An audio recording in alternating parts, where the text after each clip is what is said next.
किसी ने क्या खूब कहा है कि जंगल में जो सीधे पेड़ होते हैं वो सबसे पहले काटे जाते हैं, और जो टेढ़े मेढ़े तिरछे होते हैं वो सदियों तक जंगल में खड़े रहते हैं। एक बच्चा अपने पिता के साथ एक जंगल में घूमने जाता है और दूर से देखता है कि एक शेर एक हिरण का शिकार कर रहा था। उसके मन में एक दृश्य देखकर करुणा का भाव उदय होता है। वो अपने पिता से कहता है कि पिताजी, ये हिरण तो कमज़ोर है और वो शेर उसको खा रहा है, हमें उस हिरण की मदद करनी चाहिए।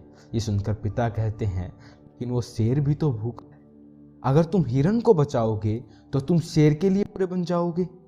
तो हिरण को बचाना नहीं चाहिए। इस परिस्थिति में तुम्हें क्या करना चाहिए? अभी ये बात हम सब के लिए सोचने की है कि एक जगह जहां हम किसी का फायदा कर रहे होंगे, दूसरी तरह उसका नुकसान, किसी और का नुकसान होगा। जैसे एक सिक्के के दो पहलू होते हैं, उसी तरह अच्छाई और बुराई के भी दो पहलू होते हैं। तो सवाल यह है कि किसी आदमी को कोई अच्छा काम करना है, अच्छा बनना है, तो वो किस तरह का काम करे जो किसी को आहत ना पहुंचाए। तो आज की इस कहानी में आपको बताया जाएगा कि कर्मों का ज्ञान क्या है। कर्मों का पूरा ज्ञान आपको दिया जाएगा कि अच्छे कर्म क्या होते हैं, कर्म क्या है। इससे पहले कि आप इसमें डूब जाएं इस कहानी में, इस चैनल को सब्सक्राइब जरूर करें। चैनल का नाम है बुद्धा इंस्पिरेशन, मेरा नाम है अमित शर्मा। चलिए कहानी शुरू करते हैं। बात उस समय की है जब गुरुकुल में शिक्षाएं दिया जाया करती थी।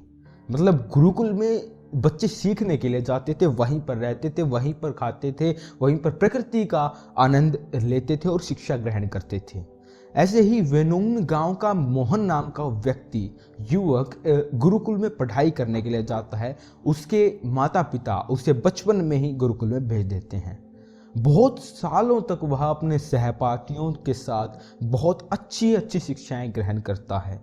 उसे वहाँ पर जीवन के सिद्धांत सिखाए जाते हैं। उनमें से एक था कि हमेशा भलाई का काम करो, अच्छा काम करो, सबकी मदद करो। ये ज्ञान मोहन के दिमाग में बहुत गहरी तरह से बैठ गया था। इसीलिए जब वो वापस गुरुकुल से आता है, जब घर में आता है, तो वो अपने गांव में वो सबकी मदद करता था, हर किसी का काम करता था। कोई भी युवक उसे कोई काम करने के लिए कहता तो वो मना नहीं करता था। लेकिन जैसे जैसे समय बीतता गया, एक दिन उसने अपने कानों से चुपकर सुना कि गांव के कुछ युवक उसका मजाक उड़ा रहे हैं। वो सब कह रहे हैं कि वो तो फायदा उठाने के लिए, उसके तो मजे लो, उसका लाभ उठाओ। उस व्यक्ति का जो गुरुकुल से सीख कर आया था, उसके बारे में ये बातें बता रहे थे। वो कह रहे थे कि दूसरों का काम करने के लिए वो अपना काम छोड़ देता। बता कितना मूर्ख इंसान है।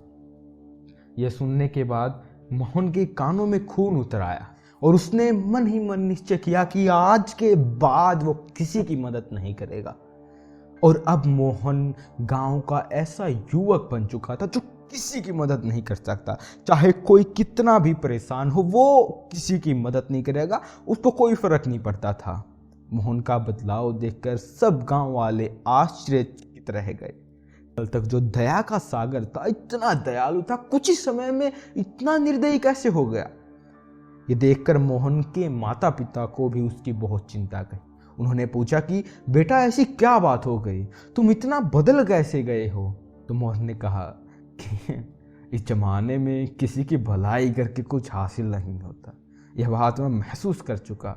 मैंने जीवन में जितनी भी गुरुकुल से शिक्षाएं ग्रहण की, वो सारी शिक्षाएं बेकार चली गई, व्यर्थ हो गई, क्योंकि ये संसार किसी का नहीं है। सच्चे दिल से कोई किसी की मदद करते उसको बेवकूफ़ समझा जाता है। और ये कहते कहते मोहन वहीं पर रोने लगा। और इसके बाद मोहन बहुत परेशान रहने लगा। उसके माता पिता पहले वाला मोहन चाहते थे, वो वही मोहन चाहते थे जो सबकी मदद करता था। लेकिन उनका बेटा कहीं खो गया था, दूर निकल गया था। दिन ब दिन हालत बहुत गंभीर होती गई। एक दिन उनके माता पिता को पता चला कि पड़ोस के गांव में एक बौद्ध भिक्षु आया हुआ है और वो मानव स्वभाव के बारे में बहुत बातें बता सकता है। इसलिए मोहन को माता पिता उसको लेकर उस बौद्ध भिक्षु के पास पहुंचते हैं। जब उस गांव में घुसते हैं तो एक औरत एक बौद्ध भिक्षु को बहुत जला कटा सुना रही थी। उसको कह रही थी कि कुछ शर्म नहीं आती, भीख मांगने लग जाते हैं, यहाँ पर सुबह सुबह अपना काम तो नहीं करते, दरवाजे पर आकर खड़े हो जाते हैं और पता नहीं ऐसी क्या क्या बात है। लेकिन बौद्ध भिक्षु तो भिक्षा मांग कर ही खाते हैं, उन्हें तो सब कुछ सहना पड़ता है। इसीलिए वो बौद्ध भिक्षु एकदम शांत खड़ा हुआ था, उसमें क्रोध का भाव तिनका मात्र भी नहीं था। और जब उस भिक्षु को वहां से भिक्षा न मिली तो वो अगले घर की तरफ निकल गया।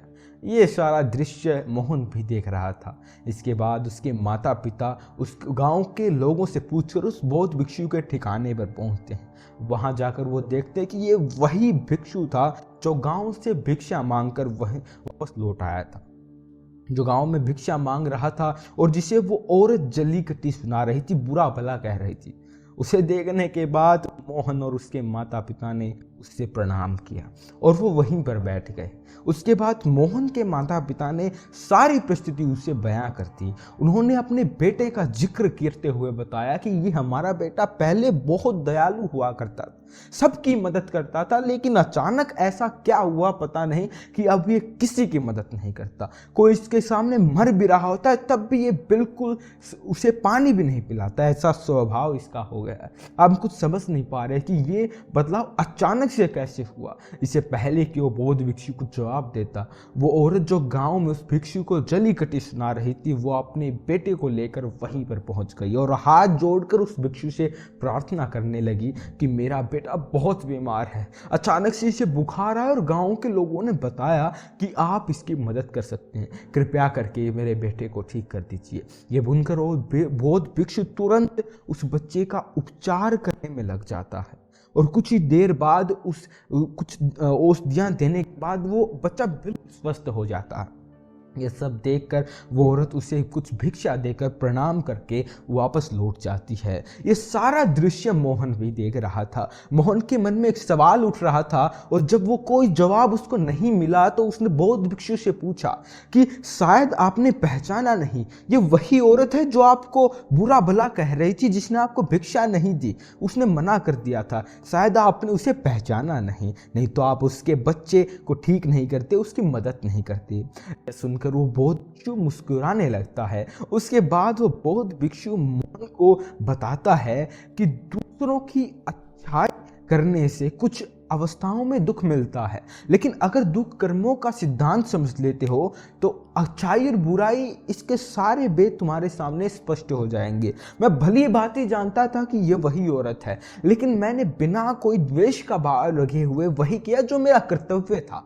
जब आप किसी की भलाई या फिर किसी की अच्छाई बिना किसी लालच के करते हो, बिना किसी बदले के करते हो, बिना किसी द्वेष के करते हो, वही अच्छाई होती है। लेकिन अक्सर हम लोग जब किसी की मदद करते हैं तो हमारे मन में यही भावना बच जाती है कि बदले में वो इंसान भी मेरी मदद करे, लेकिन ज़रूरत पड़ने पर जब वो हमारी सहायता नहीं करता तो हमें दुख होता है।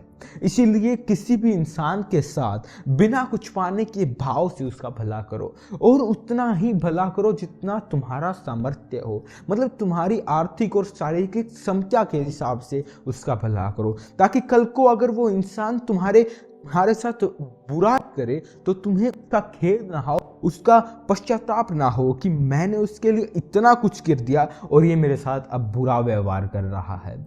इसीलिए किसी का उतना ही भला करो जिससे तुम आहत ना हो। दूसरी बात, किसी दूसरे परिवार के झगड़े के बीच में तुम कभी मत पड़ना। अगर कोई पति पत्नी आपस में लड़ रहे हैं और वो पति अपनी पत्नी को पीट रहा है तो तुम उसे बचाने के लिए पहुंच जाते हो कि तुम वही औरत को क्यों पीट रहे हो, तो ऐसा करना तुमको संकट में डाल सकता है, क्योंकि वही औरत जिसकी तुम मदद करने के लिए गए हो वो ये कह सकते हैं कि ये हमारी आपस की बात है, ये मेरा पति है, ये मेरे को, तुम्हें इससे क्या लेना देना, और इसका तुम्हारे पास कोई जवाब नहीं होगा। इसलिए दूसरे के पटे में कभी टांग मत अड़ाओ। अगर ऐसी स्थिति पैदा भी हो जाए, कोई तुमसे मदद भी मांगे तो दरबारियों तक खबर पहुंचा दो, अदालत अपने आप उसका फैसला करेगी। तीसरी बात, अपने विवेक का इस्तेमाल करो, अपनी आंखें खोल कर देखो कि किसी वास्तविक रूप से मदद की जरूरत है, कौन ढोंग कर रहा है। क्योंकि अक्सर लोग दया का पात्र होने का दिखावा करके आपको बेवकूफ़ बनाकर आपसे मदद ले लेते हैं। जैसे कि आज के युग में हम बहुत सारी जगहों पर देखते हैं कि बस स्टॉप पर, रेलवे स्टेशन पर बहुत सारे छोटे छोटे बच्चे भीख मांगते रहते हैं। अब उसमें दो स्थितियां पैदा होती हैं। अगर आप उनको भीख दे देते हो तो आप भीख मांगने को बढ़ावा देते हैं। अगर आप भीख नहीं देते हो तो वो बच्चा शायद आज खाना भी ना खा पाए। इसलिए ऐसी स्थिति में आपको अपने विवेक का इस्तेमाल करना चाहिए। आप उससे पैसा देने के बजाय कुछ खाना खिला सकते हो, कुछ किताबें दिला सकते हो, ऐसा कुछ कर सकते हो। तो सही तरीके से मदद करने के लिए विवेक का होना बहुत जरूरी है। आपको बुद्धिमान होना पड़ेगा, नहीं तो आपके धन का दुरुपयोग ही होगा। और एक और बात जो समझने है कि किसी की भलाई अगर करनी है तो खुद की भलाई करो, क्योंकि अगर आप खुद की भलाई करोगे, आप खुद बदल गए तो पूरा जमाना अपने आप ही बदल जाएगा। क्योंकि अगर हर व्यक्ति अपने आप बदल जाता है तो जमाने में रहते तो व्यक्ति हैं, तो जमाना बदल जाएगा। अपने अपने मन में ये भ्रम तो नहीं बना रखा है कि मैं तो अच्छा इंसान और मैं दूसरों की मदद करता हूँ, तो वो तुम्हारा अहंकार का रूप है। इंसान कभी भी आखिर तक कौन नहीं होता, और जो अपने आप को गुण समझ रहा है वो धोखे में है। इसीलिए दूसरों को बदलने की बजाय खुद को बदलने पर ध्यान दें, और उसके लिए आपको भीड़ में भी अकेला रहना सीखना पड़ेगा। आप सबके साथ हैं, सब में उपस्थित, लेकिन अंदर से आप एकांत हैं, अंदर से आप शांत हैं, अंदर से आप मौन हैं। जब आप अपने कान को देख लेते हैं तो आपकी अंतर यात्रा चालू हो जाती है। अपने अंदर के एकांत का आनंद उठाने के लिए आपको ध्यान में उतरना होगा। आपको रोज़मर्रा की ज़िंदगी में ध्यान को एक हिस्सा बनाना होगा, ध्यान को वक्त देना होगा। उसके बाद आप पाएंगे कि आपके अंदर के एकांत के समान आनंद इस दुनिया में किसी भी कोने में नहीं है, किसी भोग में नहीं, किसी वस्तु में नहीं है, किसी वासना में नहीं है। नदी के किनारे पड़ा हुआ छोटा सा पत्थर भी उस नदी के बहाव से कट कट कर बहुत मुलायम हो जाता है, उसमें कोई दरार, कोई कोना नहीं बचता।